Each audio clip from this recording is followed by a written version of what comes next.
d'arrestations, ça commence à jouer vraiment plus dur. Là. Oui, on parle de dizaines d'arrestations, voire une centaine d'étudiants, des manifestants qui ont été arrêtés. Ces images-là que je vais vous présenter, Julie, elles sont partout dans les médias américains aujourd'hui. Donc, vous voyez la façon dont les policiers ont réussi à entrer à l'intérieur du pavillon Hamilton, là où s'étaient barricadés des dizaines de manifestants lundi en toute fin de journée.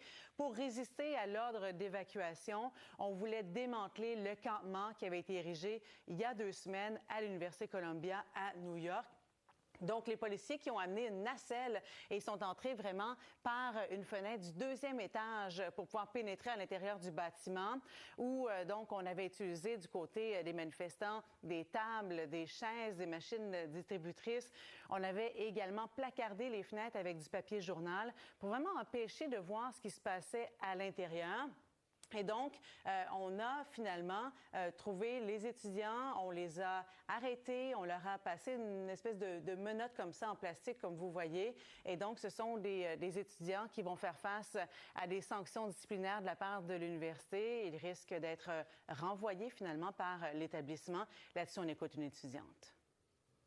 They're doing what we've seen universities all over the country, what we've seen city governments all over the country do, which is hide behind the excuse of safety. But if they were really concerned about safety, they would not engage in this type of escalation.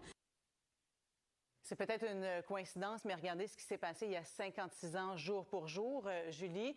Donc, il y avait des étudiants également qui manifestaient dans le même pavillon en 1968 pour se lever contre l'intervention des États-Unis dans la guerre au Vietnam.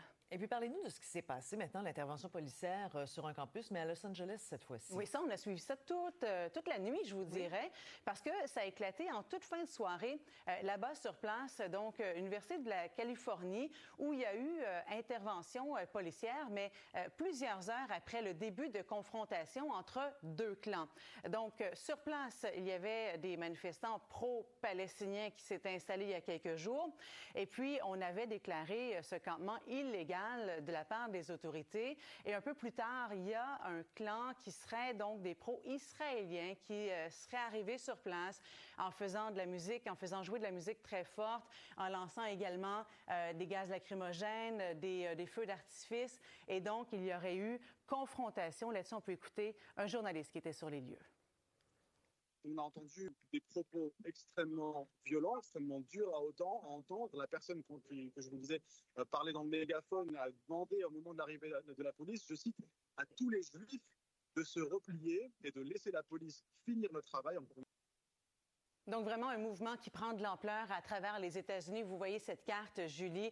L'Université de la Californie, Los Angeles, une vingtaine d'États où il y a des manifestations, des campements. Au total, plus d'1 millier d'arrestations d'étudiants qui ont eu lieu depuis le 18 avril dernier. Et on voit justement l'effet tache d'huile que ça a au Canada aussi. Hein? Alors voilà, ça fait partie des dossiers qu'on suit toute la journée. Merci, Caroline. Très bien, au revoir.